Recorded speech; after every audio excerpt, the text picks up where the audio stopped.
Papa chéri JB Mpiana zongela rando na we hansoni salo bien makasi. Olo ya otala afali, olo boaka bambwa kila pa fali, e salo bien te vie. Vie obeta mabe. E feregola, bagoloa. Hein? Bagoloa calendrier ke wapi bande konangai. Voilà, bienvenue sur notre chaîne La Grande Découverte TV. Abonnez-vous massivement, likez, partagez. Un grand merci na abonné na biso nyonso. Vraiment, il y a La Grande Découverte, partager ça la biso bien, très en cours. Talaka yo motomoko bien, allez là fort. Bambote non bisike uzali, partage na yo, commentaire non, et ça langa vraiment bien. Merci na yo vraiment. Na leli. Voilà, bande konanga lelo affaire ya JB Mpiana. To bandanon na JB Mpiana papa chéri bande konangai. JB Mpiana, komona ke vie penza akoli. JB akoli na nenga mabete parce que abeti concert na ina Dallas, c'est concert vraiment beta mien, mais vie pena mona ke mungongo ekei, mungongo vraiment vie ke âge, mungongo pene komo kende, tout c'est normal. C'est normal, mais a pas c'est ça que ba vie bazolingo tikela baleki na ba fali pupa makambute. Na ndenge nini fali pupa osala makambo ezomona na miso ya bato o bato nyonso na bato alibanda bande konanga ba obetela fali pupa maboko mozomona ke ba vie na biso baza tellement mitema malamu te bazo sala makamoko ya bien te bref ane JB Mpiana olinga ke poto na ba musicien na eme akoki te ka ye moko oyebisa ba musicien na polémique te mais ye moko pa akoki te bande konanga. Ye moko pa akoki te asali nini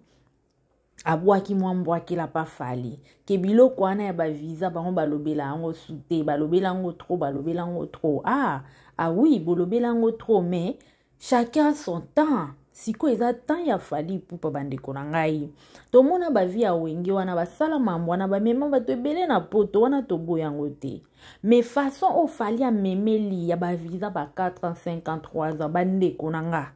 tozala un peu ba réaliste to longola na mutema mabe na ntomona na biso te na ntomona te yango nde biso to lobela parce que biso to linga musique nyonso bande konanga neti banzembo ya JB Mpiana na lelango mabe ba sante touché ba omba ba clin d'œil na lela banzembo ya JB mabe mais ba comportement mususu tanto mona ngo foto ya ka koloba tokoka kotika ngo bongo te bande konanga esenga kaka to lobela ngo bandeko. Ozomo, comment na JB Mpiana age poussani otali JB Mpiana bana JB balela fali pupa mabe. Dernièrement tout un mona Junior Mpiana zaki na fali pupa. Aleka ki na émission alobi ba bien sur fali, alobi mambo bien sur fali pupa. Pour dire que bana ne balela fali pupa bien. Soraya azala azanga ate na ba concert a fali. Azanga ate po anini eza miziki ya tana bango. Baza suna ba miziki ya batamba papa na bango te. Bango baba na génération oyo. Alors bana génération nyonso bazo landa mingi fali pupa. Parce que fali ndaza vie na bango ya génération oyo. Oazo binisa ba jeune. Oazo binisa kuta azo kipete na ba mama. Tobo ite banzembo akala pe ya ba JB tout oyoka ango même album ne ba de match ezana banzembo oyo. Biso nyonso to sepela kinango. Mais ce n'est pas dit que loko les atteint a fallu à tout ça la makambino ba vie boyoka toujours mitema mabe wana nde tozo boya wana nde en tout cas tozo tele melango bande konanga wana nde to tele melango parce que comme on a dit un concert à vient à biso JB Mpiana na Dallas au mona ke vie pena mungongo pousse mungongo kei puna ni age poussani et comme on a ba age moko sala suma kamnengo bando sala tango za ki jeune te alors vie JB Mpiana comme conseil zongela hando na wera so zongeli hando bilo na bino bosala na we hanson wana bino na bino bata génération moko bino na bino bata wenge ki toko makasi tika ba faire ba fali ba potana pe bango na bango bino pe ba vie na nenga respect bozongela ba hando na bino na we hanson sala bino bien makasi sala bino kitoko. Biso pe sala biso bien poto ta bango na bango ba vie c'est normal mais tant boza contre o aza leki na bino o bana na bino bazolinga mingi e bana na bino bo peksa bango jamais oboke de pas we raté bo sala oboke pas falite bo tikala ko sala ngote bo tikala ko sala ngote bo tika bango ba mi sepelisa ndenge balingi alors ezala bien olo uzala focus na mambo fali uzala focus na musique na obo tika fali asala makam na e o nano asala te camarade ya Macron ba visa boina epesa mate alors faut bo accepter que oui nano epesa ma me aboete voilà toye kota fere bande konanga fere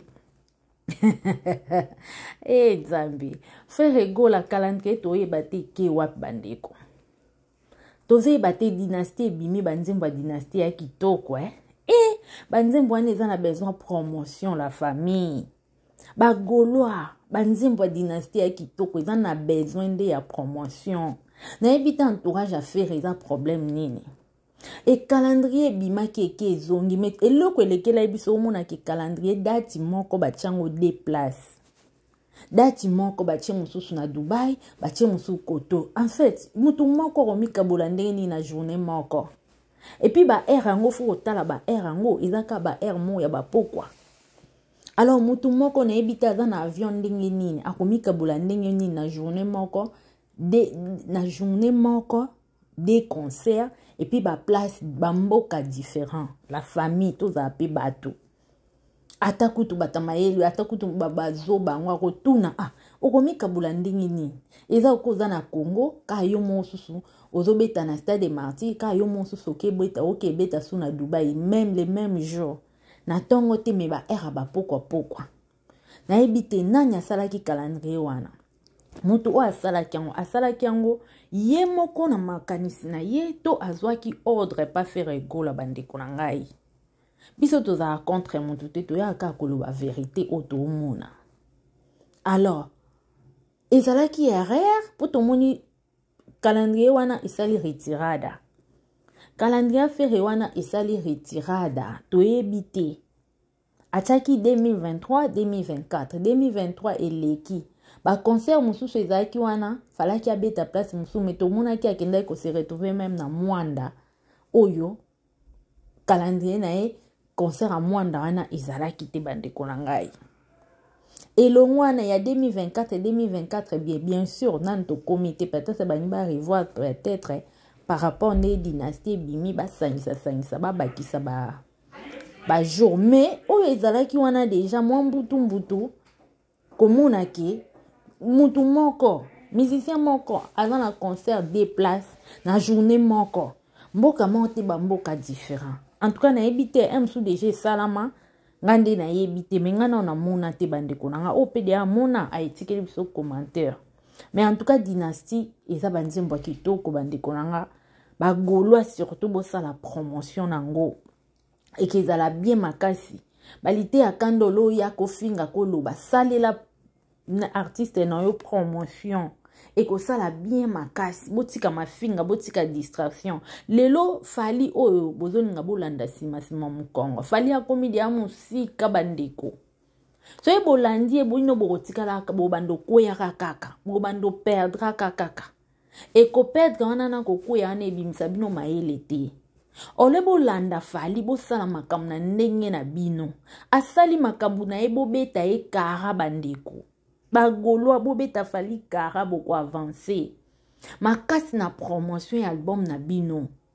makasi na kolobela musicien na bino ole kozala makasi na kofinga na kolandela makambo afali so olandi yango kokuya botala niveau fali akeye afali akomusika botala niveau mais siko bino bolinga bolande sima mais bozo michana erreur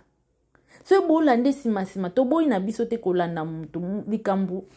nyonso mutu ka banda ngo me faut tala elo ni na olanda te soko zolanda bilanda nda boko koya bo simba touche bandeko nanga bo sala promotion dynastie so bo sala promotion yango emewa bino na ba concert minene par-ci par-là ole ko ya ko finga ole ko ya ko landela mambo ba visa ya zwi ya ye na ya batu na ye bino pe bo sala nde fort bino pe bo zo ya bino na ya batu na bino e ko sala bino bia bandeko nanga e. Voilà, donc c'était ça un peu. Vous likez, vous partagez. Un grand merci na bino nyonso, hein? Très en cours, très en